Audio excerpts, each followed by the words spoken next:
अस्सलाम वालेकुम दोस्त, कैसे हैं? सब ठीक ठाक हैं? उम्मीद है खैरियत से होंगे। सॉफ्ट एजेस के एक और लेक्चर में मैं आपको खुशामदीद कहता हूँ।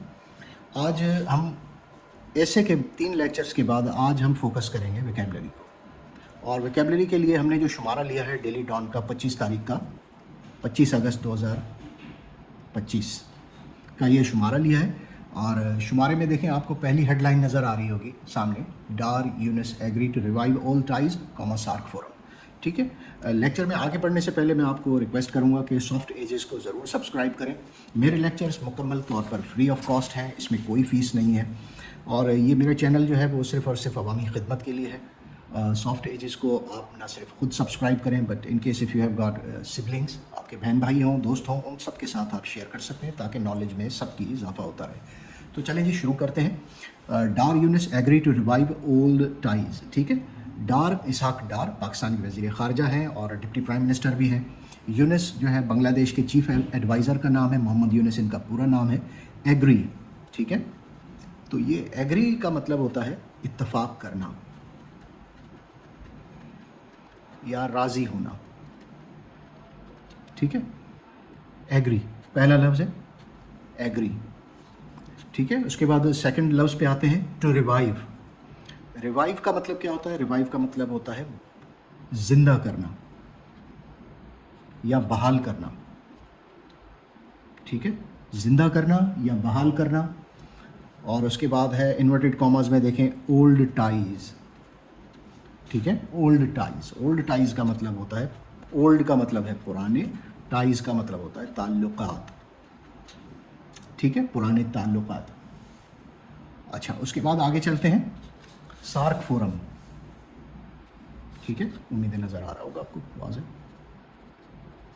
सार्क, सार्क क्या है? सार्क के बारे में आपको पहले से शायद इल्म अगर है या नहीं है, I am not sure about that, लेकिन जनूबी एशिया में ताल्लुकात के हवाले से एक तावन के हवाले से एक तंजीम बनी थी, जो कि अगर आप इसको मुख़फ़्फ़ देखेंगे तो ये है जनूबी एशियाई इलाक़ाई तावन तंजीम का जो ये फ़ोरम है, सार्क। इसको सार्क को लिखा भी ऐसे ही जाता है कि ये सार्क है। तो वैसे ये क्या है? जनूबी एशियाई, साउथ एशियन इलाक़ाई तावन तंजीम। ठीक है, सार्क फोरम, फोरम आगे लगा हुआ है तो आप यहाँ भी फोरम लगा सकते हैं। ठीक है, फोरम। तो ये हो गई इसकी पहली हेडलाइन, जिसमें मैंने आपको बताया कि Dar Yunus agree to revive all ties and SAARC forum.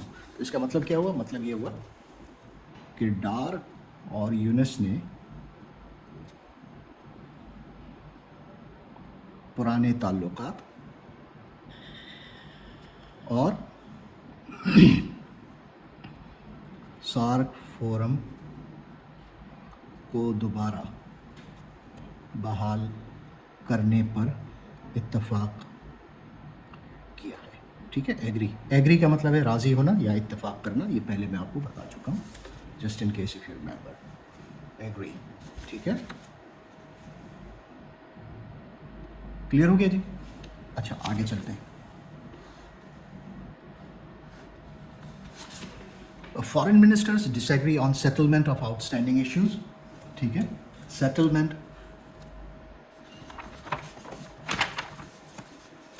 देख लेते हैं इसको,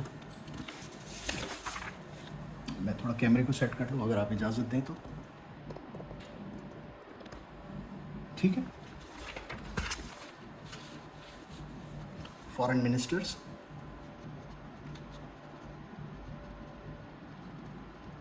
ठीक है, वज़राए ख़ारजा प्लूरल में है तो वज़राए ख़ारजा। ठीक है, डिसएग्री, राज़ी नहीं हुए, इत्तफाक ना किया, डिसएग्री। ठीक है, उसके बाद क्या है? On settlement of outstanding issues. ठीक है, डिसएग्री किया, सेटलमेंट तय करना, आउटस्टैंडिंग इश्यूज।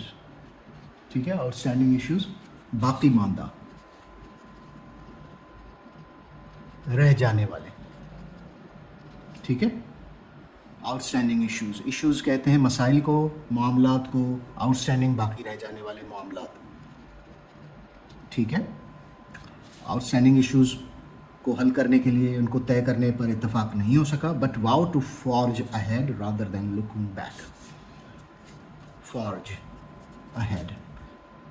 अब ये अलग अलग से इसको ट्रांसलेट नहीं कर सकते हम, इसके मीनिंग नहीं ले सकते अलग अलग से। क्यों नहीं ले सकते? क्योंकि ये इस्तिलाह यूज़ की जाती है। फॉर्ज अहेड का मतलब होता है फॉर्ज, फॉर्ज का मतलब होता है वैसे सिर्फ अगर फॉर्ज की बात करें तो बनाना, यानी ताल्लुकात डेवलप करने को अगर कहेंगे तो फॉर्ज रिलेशनशिप्स, ताल्लुकात कायम करना, फॉर्ज कायम करना। लेकिन फॉर्ज अहेड इस्तिलाह यूज़ हुई है, इसमें कंपाउंड वर्ड है, तो आप इसको क्या कह सकते हैं? आगे बढ़ना, ठीक है।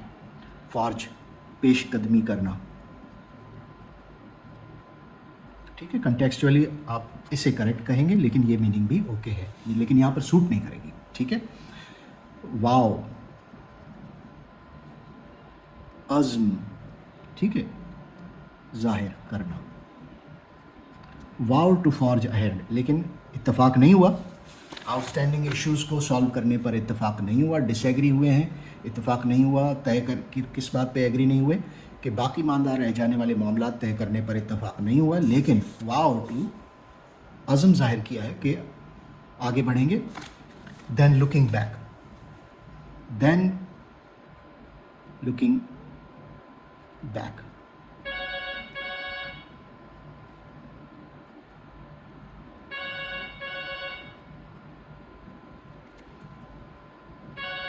देन की बजाय, पीछे मुड़कर देखने की बजाय इस बात का अज़म किया है कि फॉर्ज अहेड, आगे बढ़ा जाएगा, ठीक है। तो ये इसकी सेकंड हेडलाइन हो गई। अब आते हैं इसकी थर्ड हेडलाइन पर, ठीक है। थर्ड हेडलाइन क्या कहती है? पढ़ के देखिए। Pakistan and Bangladesh sign 6 instruments, ठीक है। इंस्ट्रूमेंट्स, वैसे तो इंस्ट्रूमेंट कहते हैं आलात को, कोई भी चीज़ को, ठीक है, लेकिन यहाँ पर 6 इंस्ट्रूमेंट्स, साइन दस्तखत करना, 6 तादाद है। हम सिर्फ इंस्ट्रूमेंट्स को फोकस करेंगे। अगर दो तरफा ताल्लुकात की बात हो रही है और उसमें बीच में ये लफ्ज़ आ जाए इंस्ट्रूमेंट्स, तो मुआहिदा जात आप कह सकते हैं, ठीक है। 6 मुआहिदों पर दोनों मुल्कों ने क्या किए हैं? दस्तखत किए हैं। 6 इंस्ट्रूमेंट्स या 6 दस्तावेज़ात पर दस्तखत किए हैं, ठीक है। इंस्ट्रूमेंट्स, दस्तावेज़ात, ठीक है। टू प्रोमोट, प्रोमोट का मतलब होता है फ़रोग़ देना,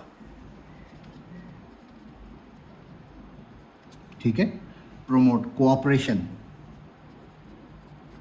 ताउन,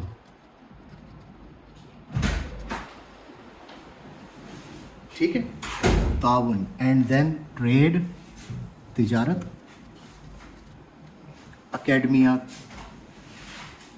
तालीम, ठीक है, एंड मीडिया, मीडिया के लिए लफ्ज़ मीडिया ही इस्तेमाल होता है, ठीक है। ये 4 अल्फाज हैं जिनको आप इस तरह से पढ़ सकते हैं। तो उम्मीद है आज लेक्चर आपको समझ में आया होगा।